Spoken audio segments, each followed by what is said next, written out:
구글 오팔은 코딩 없이 AI 기반 미니 앱을 만들고 공유할 수 있도록 구글 랩스에서 개발한 실험적인 플랫폼입니다. 코드 없는 앱 제작, 복잡한 코드를 몰라도 사용자가 자연어로 원하는 앱의 기능이나 로직을 설명하면 오팔이 이를 이해하고 작동하는 시각적 워크플로우를 자동으로 구축해줍니다. 이를 바이브 코딩이라고 부르기도 합니다. 워크플로우 기반, 앱의 작동 로직이 입력, 처리, 출력의 일련의 단계로 시각화되어 있어 사용자는 각 단계를 쉽게 확인하고 프롬프트 수정, 기능 추가, 외부 도구 연결 등을 직관적인 시각적 편집기를 통해 할 수 있습니다. AI 아이디어 프로토타입, AI 아이디어나 업무 자동화 워크플로우의 프로토타입을 신속하게 제작하고 개념 검증을 할 수 있도록 돕는 데 중점을 두고 있습니다. 구글에서 오팔이라는 걸 공개했는데 이게 뭐냐면요.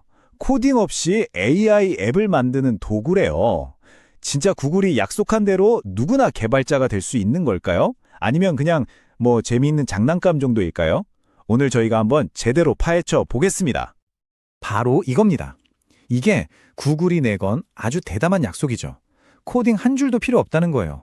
그냥 아이디어만 있으면 앱을 뚝딱 만들 수 있다? 와, 이 가능성 때문에 지금 전 세계가 들썩이고 있는 겁니다. 자, 근데요, 이 오팔이라는 게 하늘에서 뚝 떨어진 건 아니에요. 사실 이건 훨씬 더 큰 흐름, 바로 노코드 혁명의 한가운데에 있는 겁니다.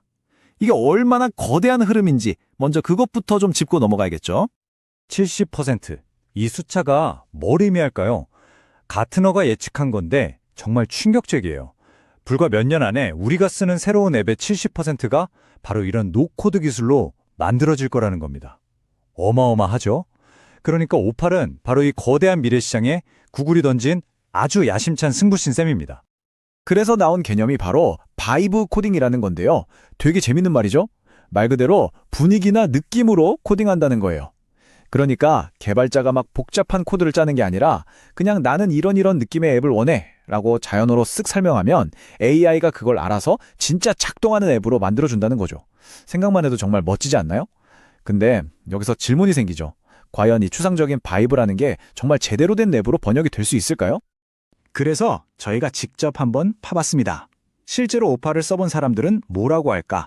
이걸로 대체 뭘 만들 수 있었을까? 하고 리뷰를 싹 훑어봤는데요. 와, 결과가 정말 극과 극으로 갈리더라고요. 진짜 놀라울 정도로 성공적인 사례가 있는가 하면 아예 처참하게 실패한 사례도 있었습니다. 자, 먼저 성공 사례부터 한번 볼게요. 이거 정말 기가 막힙니다. 유튜브 영상 주소 있잖아요. 그걸 그냥 딱 넣기만 하면요. 오팔이 알아서 영상 대본을 싹 추출해요. 그리고 거기서 그치지 않고 AI가 그 내용을 분석해서 교육용 퀴즈까지 그것도 객관식으로 착착 만들어주는 겁니다. 이 여러 AI 기능을 물 흐르듯이 하나로 연결하는 능력, 여기에 리뷰어들이 다들 감탄하더라고요.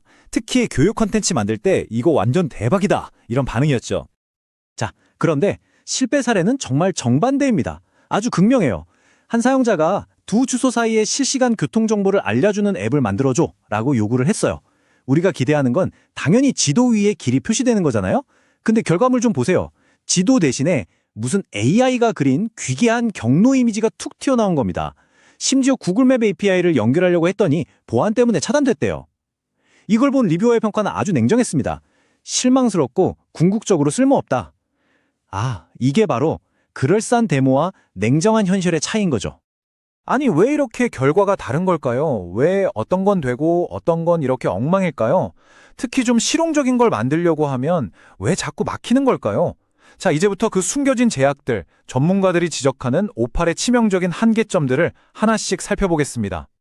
이 목록을 보면 문제가 좀 심각하다는 걸 알 수 있어요. 하나씩 볼까요? 백엔드 지원 없음. 이게 무슨 말이냐면요. 회원가입 기능이나 데이터를 저장하는 데이터베이스를 못 만든다는 뜻입니다.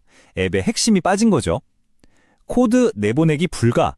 이건 한번 오팔로 만들면 영원히 오팔의 가치는 소위 종속된다는 얘기고요. 외부 API 연결 불가. 아까 교통앱 실패 사례에서 봤죠? 다른 서비스랑 연동이 안 돼요. 게다가 확장도 안 되고 결과물도 들쭉날쭉하고 이건 그냥 몇 가지 기능이 부족한 수준이 아니에요. 이런 것들 때문에 오팔이 전문가용 툴이 아니라 딱 취미형 장난감 수준에 머무를 수밖에 없는 겁니다. 자, 기술적인 한계는 이쯤 하고요. 더 큰 문제가 있습니다. 바로 비즈니스 관점의 위험인데요. 제트브레인 CEO가 이런 말을 했어요. AI가 생성성을 높여주는 건 맞는데 동시에 보안, 품질, 기술 부채 같은 골치 아픈 문제를 만든다고요? 오팔이 딱 그 경우예요.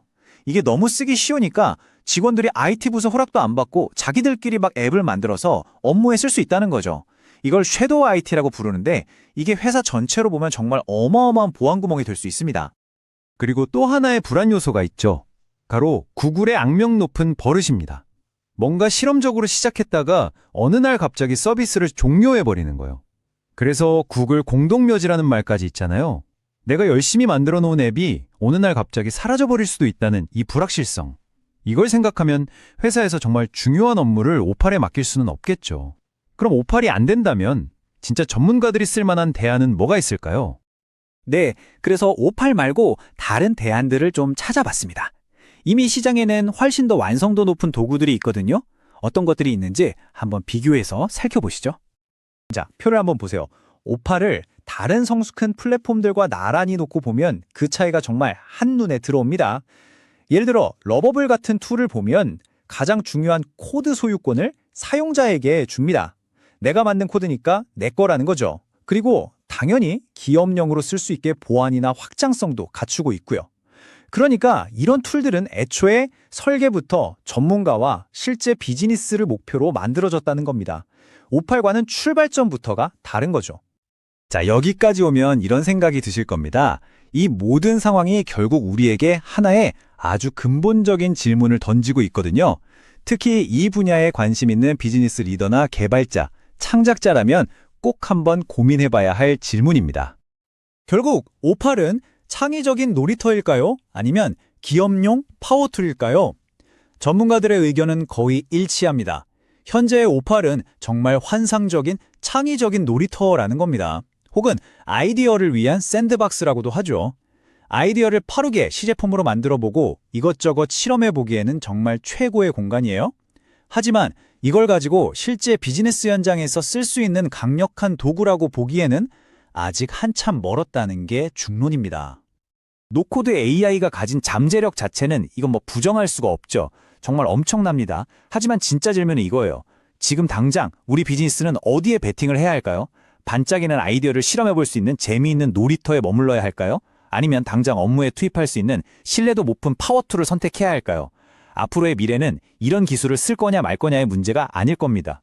대신 어떤 도구를 선택해서 어떻게 현명하게 활용할 것인가, 바로 이 질문에 어떻게 답하느냐에 모든 것이 달려있겠죠. 구글 오팔은 비전문가도 쉽게 접근하고 활용할 수 있도록 설계되어 AI를 활용한 생산성 향상 도구를 누구나 만들 수 있게 하는 것이 목표입니다. 현재 오팔은 미국 지역에서만 사용할 수 있는 공개 베타 버전으로 제공되고 있습니다. 실험적인 도구이지만 간단한 지시만으로 높은 퀄리티의 결과물을 만들어내는 등 창의적인 놀이터로서 큰 잠재력을 보여주고 있습니다.